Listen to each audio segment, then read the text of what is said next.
आकाशवाणी गोरखपुर से प्रादेशिक समाचार।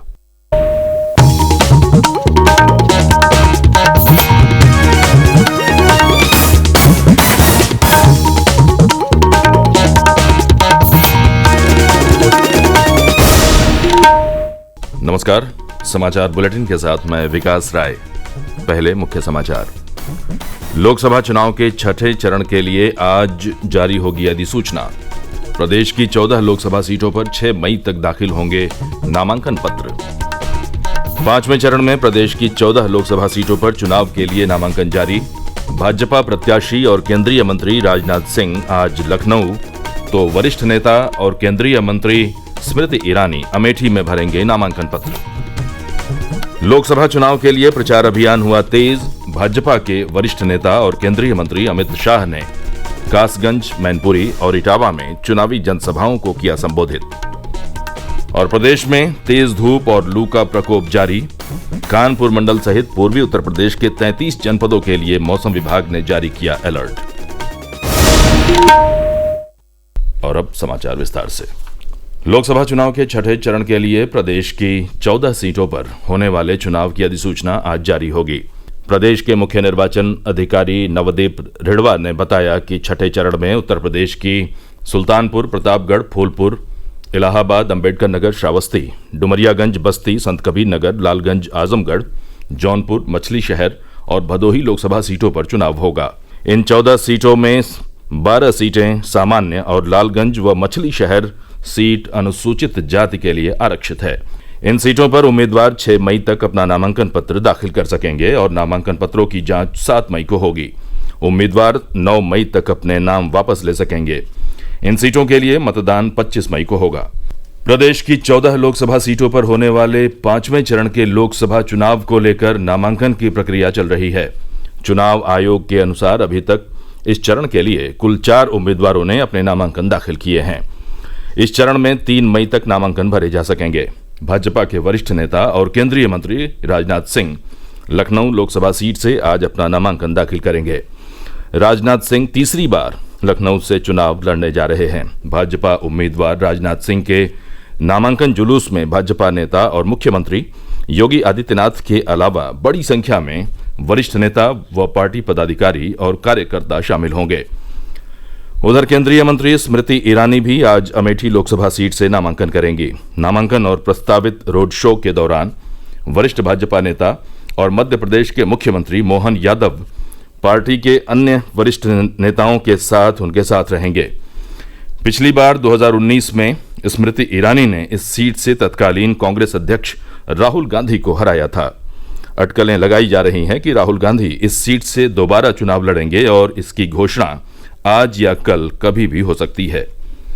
इसके साथ ही केंद्रीय राज्य मंत्री कौशल किशोर भी मोहनलालगंज लोकसभा सीट से पर्चा दाखिल करेंगे। वहीं जौनपुर से भाजपा प्रत्याशी कृपाशंकर सिंह और मछली शहर से भाजपा प्रत्याशी डीपी सरोज आज अपना नामांकन करेंगे। भड़काऊ भाषण देने पर बसपा के राष्ट्रीय समन्वयक आकाश आनंद के विरुद्ध आचार संहिता के उल्लंघन के आरोप में मुकदमा दर्ज किया गया है। कल सीतापुर के राज कॉलेज मैदान पर आयोजित जनसभा को संबोधित करते हुए आकाश ने प्रदेश सरकार की तुलना तालिबान से की थी। इन विवादित टिप्पणियों पर का संज्ञान लेते हुए कल शाम शहर कोतवाल की तहरीर पर पुलिस ने बसपा के राष्ट्रीय समन्वयक आकाश आनंद और जिलाध्यक्ष विकास राजवंशी सहित लखीमपुर प्रत्याशी अंशय कालरा व 30 अज्ञात लोगों पर मुकदमा दर्ज किया है।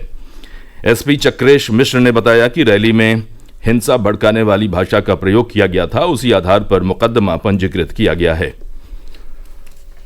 सपा नेता और संत कबीर नगर जिले के पूर्व विधायक दिग्विजय नारायण चौबे अपने समर्थकों के साथ भारतीय जनता पार्टी में शामिल हो गए। कल लखनऊ में भाजपा के प्रदेश कार्यालय में दिग्विजय नारायण चौबे के साथ संत कबीर नगर के जिला पंचायत अध्यक्ष बलराम यादव, उपाध्यक्ष कौशल चौधरी सहित कई सपा नेताओं को भाजपा की सदस्यता दिलाई गई। भाजपा में शामिल सपा नेताओं का स्वागत करते हुए उप मुख्यमंत्री ब्रजेश पाठक ने कहा कि प्रधानमंत्री नरेंद्र मोदी के नेतृत्व में गरीब कल्याण की योजनाओं से लोगों का विश्वास पार्टी के प्रति मजबूत हुआ है। उन्होंने भाजपा से जुड़े नए सदस्यों से प्रधानमंत्री के विकसित भारत के संकल्प को पूरा करने और भाजपा को मजबूत करने में अपनी सहभागिता सुनिश्चित करने के लिए कहा। प्रादेशिक समाचार आप आकाशवाणी गोरखपुर से सुन रहे हैं। ये समाचार बुलेटिन हमारे YouTube channel AIR news Gorakhpur और X हैंडल AIR न्यूज_GKP पर भी उपलब्ध है। प्रदेश के अंदर 2 चरणों का लोकसभा चुनाव संपन्न होने के साथ ही अन्य चरणों के लिए चल रहे प्रचार अभियान ने तेजी पकड़ ली है। राजनीतिक दलों के स्टार प्रचारक, नेता व प्रत्याशी लोकसभा क्षेत्रों में जनसभा, रोड शो के माध्यम से अपनी अपनी पार्टी को वोट देने की अपील कर रहे हैं। इसी क्रम में भाजपा के वरिष्ठ नेता और केंद्रीय मंत्री अमित शाह ने कल कासगंज, मैनपुरी और इटावा में धुआंधार प्रचार करते हुए जनसभाओं को संबोधित किया। कासगंज में श्री शाह ने कहा कि भाजपा ने अपने घोषणा पत्र में सभी वादे पूरे किए हैं। श्री शाह ने मैनपुरी में समाजवादी पार्टी पर हमला बोलते हुए कहा कि सपा प्रमुख ने अपने परिवार के 5 सदस्यों को लोकसभा चुनाव में उतारकर ये सिद्ध कर दिया है कि वे परिवारवादी पार्टी है। इसके बाद श्री शाह ने आम चुनाव के संबंध में कानपुर में पार्टी पदाधिकारियों के साथ बैठक भी की। उधर भाजपा के वरिष्ठ नेता और मुख्यमंत्री योगी आदित्यनाथ ने कल बरेली के आंवला, बदायूं, एटा और आगरा में पार्टी प्रत्याशियों के समर्थन में चुनावी रैलियों को संबोधित किया। योगी आदित्यनाथ ने कहा कि प्रधानमंत्री नरेंद्र मोदी ने पिछले 10 वर्षों में देश का कायाकल्प किया है और भारत को एक नई पहचान दी है। उन्होंने कहा कि भारत की विकास यात्रा को आगे बढ़ाने के लिए तीसरी बार मोदी सरकार जरूरी है। कांग्रेस, सपा और बसपा पर आरोप लगाते हुए श्री योगी ने कहा कि इन पार्टियों ने सत्ता में रहने के दौरान लोगों की आस्था के साथ खिलवाड़ किया है। उन्होंने भाजपा सरकार की उपलब्धियों को गिनाने के साथ साथ पार्टी प्रत्याशियों के लिए वोट की अपील भी की। वहीं समाजवादी पार्टी के राष्ट्रीय अध्यक्ष और पूर्व मुख्यमंत्री अखिलेश यादव ने संभल में पार्टी प्रत्याशी जियाउर रहमान बर्क के समर्थन में जनसभा को संबोधित करते हुए भाजपा पर जमकर निशाना साधा। उन्होंने कहा कि प्रदेश की जनता ने पहले 2 चरणों के चुनाव में भाजपा को करारा जवाब दिया है। अखिलेश यादव ने कहा कि उनके गठबंधन को जनता का जबरदस्त समर्थन मिल रहा है। बरेली के आंवला में भी अखिलेश यादव ने चुनावी जनसभा को संबोधित किया। उन्होंने कहा कि ये चुनाव संविधान बचाने की लड़ाई है। उन्होंने आरोप लगाया कि भाजपा संविधान बदलना चाहती है, लेकिन जनता इस बार भाजपा को बदल देगी। सीतापुर में बसपा के नेशनल कोऑर्डिनेटर आकाश आनंद ने पार्टी प्रत्याशी के समर्थन में एक चुनावी जनसभा को संबोधित किया। आकाश आनंद ने इंडिया गठबंधन को निरर्थक बताते हुए कहा कि इस गठबंधन के नेताओं की आपस में ही नहीं बनती है। आकाश आनंद ने कहा कि बसपा ने हमेशा दलितों और शोषितों को आगे बढ़ाने के लिए काम किया है। उन्होंने कहा कि लोकसभा चुनाव में बसपा सबसे अधिक सीटें जीतेगी। उन्नाव में सफीपुर कोतवाली क्षेत्र के उन्नाव हरदोई मार्ग पर कल एक बस और ट्रक की टक्कर में 2 महिलाओं सहित 6 लोगों की मृत्यु हो गई। इस हादसे में 20 से अधिक लोगों के घायल होने के समाचार हैं।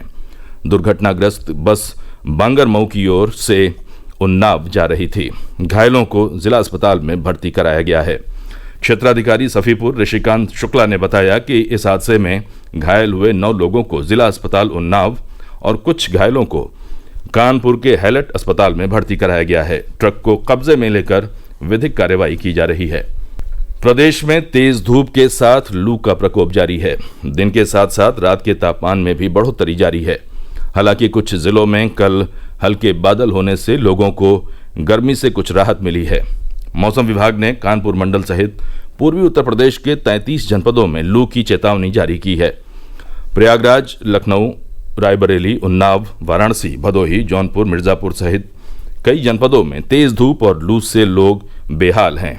इसी तरह पश्चिमी उत्तर प्रदेश के कई जनपदों में गर्मी का कहर जारी है। मौसम विभाग ने तेज गर्मी को देखते हुए एडवाइजरी जारी की है। लोगों को सुबह 11 बजे से दोपहर 3 बजे के बीच धूप में निकलने से बचने की सलाह दी गई है। और अंत में मुख्य समाचार एक बार फिर। लोकसभा चुनाव के 6ठे चरण के लिए आज जारी होगी अधिसूचना। प्रदेश की 14 लोकसभा सीटों पर 6 मई तक दाखिल होंगे नामांकन पत्र। 5वें चरण में प्रदेश की 14 लोकसभा सीटों पर चुनाव के लिए नामांकन जारी। भाजपा प्रत्याशी और केंद्रीय मंत्री राजनाथ सिंह आज लखनऊ, तो वरिष्ठ नेता और केंद्रीय मंत्री स्मृति ईरानी अमेठी में भरेंगे नामांकन पत्र। लोकसभा चुनाव के लिए प्रचार अभियान हुआ तेज। भाजपा के वरिष्ठ नेता और केंद्रीय मंत्री अमित शाह ने कासगंज, मैनपुरी और इटावा में चुनावी जनसभाओं को किया संबोधित। और प्रदेश में तेज धूप और लू का प्रकोप जारी। कानपुर मंडल सहित पूर्वी उत्तर प्रदेश के 33 जनपदों के लिए मौसम विभाग ने जारी किया अलर्ट। इसी के साथ ये समाचार बुलेटिन समाप्त हुआ। नमस्कार।